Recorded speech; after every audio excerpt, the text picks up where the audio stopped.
Are we witnessing the beginning of the end for YouTube? There's so many people right now that are flooding to the platform, trying to make a name for themselves, to grow a YouTube channel, to get thousands of subscribers so they can build a profitable channel, get that silver play button and work with brands to make thousands of dollars each month. We're seeing it more and more often where there's 20-year-olds that talk about the fact that they make thousands of dollars every single month, that they can live an online lifestyle as an online creator.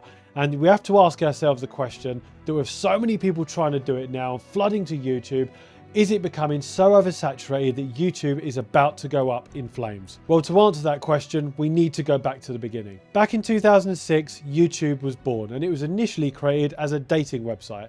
But it was very quickly changed to a platform where users can just create videos and share their experiences with the world. And there was some tech creators born, there was some videographers born, there was people born from all different walks of life that created videos with very bad quality to begin with, because back in 2006 the quality just wasn't that great. High-end cameras just weren't as readily available as they are now, and they were too expensive for most people to get. So people just used what they had, made videos, uploaded them to the platform, and there was no monetization to begin with. For the first 9 years of YouTube, there was no way you could make money from it. There wasn't the YouTube partner program, brands didn't have influencer marketing managers or campaigns that they were running each year, and there was just no such thing as money being pumped into creators and to platforms like they are today. So users just made content they were passionate about making. They enjoyed making the videos, they enjoyed sharing their experiences with their audience, they enjoyed just building a community, and it was a passion project. It was something they enjoyed. There was no pressure to build this business so they could go full-time and be a full-time creator. Being a full-time creator didn't exist back then, at least not in the same way that it does today. So fast forward 9 years, and in 2015, the YouTube Partner Program was born, where you could monetize your YouTube channel by getting ad revenue. And then more and more brands started having brand partnership managers, influencer marketing managers, and they started pumping money into creators, because creators were making more and more high-end videos using better cameras, better equipment, better equipped studios, and they were testing the products that the brands were making. So more and more people joined the YouTube gold rush. And the original people that started on YouTube had a head start. They'd already built a loyal audience. They'd already built a following. They'd already built up this brand and this identity on the platform. So by the time the partner platform come in, they were the ones making the most money because they were already set up to do it. And they didn't do it to make money to begin with. So now they can just monetize their passion. And then so many people flooded onto the platform after 2015 to try to make some money from it, to try and build that audience. And it worked. For people like Ali Abdaal, who started in 2017 making videos about being a doctor, about monetizing his brand, about helping people to study medical exams, and talking about juggling full-time work and entrepreneurship, he then made a name for himself and made money very quickly, and he built up a sustainable business over time. And he's not the only one. There's loads of people that built up after 2015, and there were people that made millions off of YouTube between 2015 and 2020, and then the pandemic happened.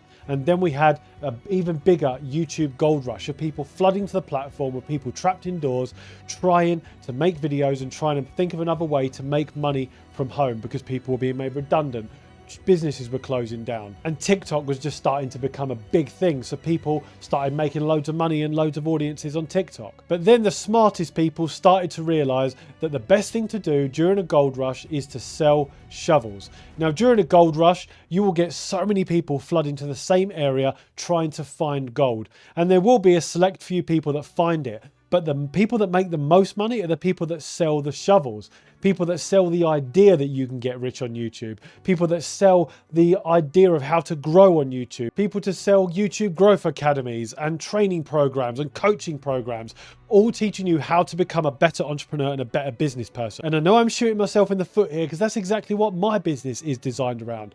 But the thing that you learn very quickly is what you pay for isn't the information, because there's nothing me or anyone else is going to teach you that you cannot find out for free by yourself. What you pay for is that person's experience and that person's time, because what most creators will do, or what most business owners will do, will be to condense all of that training and all of that experience into an easy to digest package for you to have, along with all of that experience and knowledge, so that you can grow a lot quicker and shorten your learning curve. Do not buy any sort of course online, including my own, if you think that it's going to give you a magic pill that you didn't have before. Everything that I've done on YouTube is self-taught. Everything you can do on YouTube is the same thing. What I teach you on YouTube is how to do it in a much shorter learning curve whilst avoiding all the mistakes and all the experiences that I've done along the way. And that brings us on to the illusion of YouTube, that people think that they can get rich overnight and start making content and start making videos that's going to go viral and make them hundreds of thousands of subscribers and millions of views overnight. And then they're going to start having a business that generates thousands of dollars each month. And it's just not true for 90% of people. It will happen in some very rare scenarios, but for most people, you're going to be making videos for a number of years for zero money, putting hours and hours of effort in with very little reward to begin with. And then slowly you will start to see money. You're not going to get thousands of dollars all of a sudden. You're going to make a little bit of money here, a little bit of money there, and it will slowly start increasing as time goes on. You will not make money overnight. So ignore everyone that tells you that you can get rich within 90 days, because it's just not going to happen. So what is the truth? That YouTube is a long game.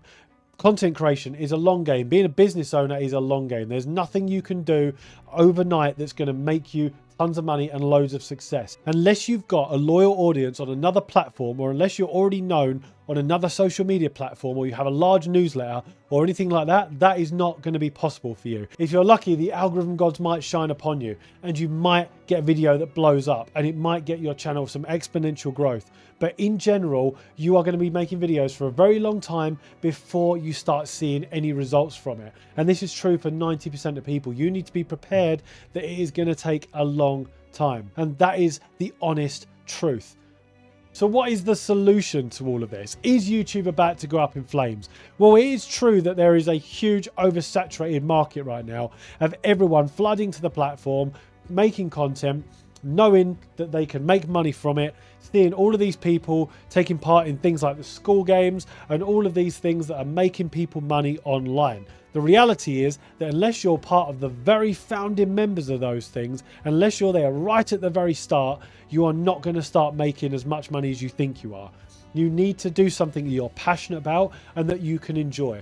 The original creators on YouTube that started on the platform had it right from the beginning.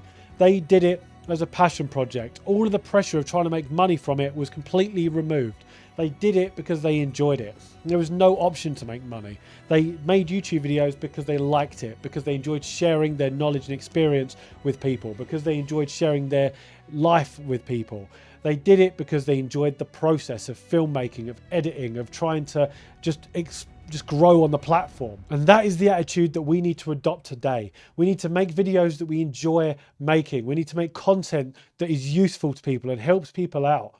You need to do something that you can do for a very, very long time, because you're seeing more and more big YouTubers quitting because they've made their businesses, they've established their brand, they're making regular income from outside of YouTube, from their own products. They don't need to make weekly videos anymore.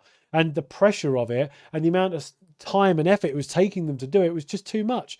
So now they've branched out into other things. And to avoid doing that yourself, you need to do something that is sustainable for a long period of time. You need to be making videos that you can make for 10 years in advance. In 10 years' time, you need to be doing what you can still do today. And you need to find something that makes you unique. For me, it's being a creator and a filmmaker whilst I've got a wife and 2 kids and I'm fast approaching 40. That is my unique advantage. You need to think of your unique advantage. You also need to think of taking your audience off of YouTube, because one day if YouTube does go up in flames, then you need to have a backup plan. You need to have something like a newsletter or your own product suite so that you can email your audience. If, assuming YouTube went down one day, you could then email them and say, hey, come join my community here. This is where we can now interact. And so you've got your community offline, off of YouTube. You've got your email newsletter so you can contact people, and you've got a product suite that you can sell to people that is outside of YouTube. The smart person in today's world will have multiple sources of income. I have filmmaking and photography, YouTube ads, affiliates, sponsorships, brand deals, my products I sell, my communities. Everything I have multiple sources of income, so that if any one of those things goes down, I've got multiple backups. And that is what you should have in today's world. Think about working a full-time job. If you lose your job for whatever reason, you get made redundant, you now go into blind panic mode because you don't have a backup. That job is your sole source of income. Whereas if you've got multiple sources of income, if YouTube goes down or your YouTube channel gets hacked or anything like that, then you have backups where you can rely on whilst you're fixing that problem. And if you're growing your YouTube channel right now and you're struggling with it and you're finding it difficult and you want to give up, just keep going. Do not give up, because in the long run, you will thank yourself that you carried on. And if you're one of the 20% that's still watching, drop a rocket emoji down in the comments below so I can give you some love for still watching to the end. And if you want to grow your YouTube channel a lot faster than what you have been and avoid a lot of the mistakes that I've made, then you've basically got two options. You can spend the next 6-7 hours going through loads of YouTube videos online and searching stuff online and learning how to do it, or you can watch this 2-hour training down below in the description. And if you are feeling like you're getting a bit obsessed with YouTube and you want some help controlling it and learning how to deal with that, then watch this video next. Don't forget, rocket emoji below. Keep going, people.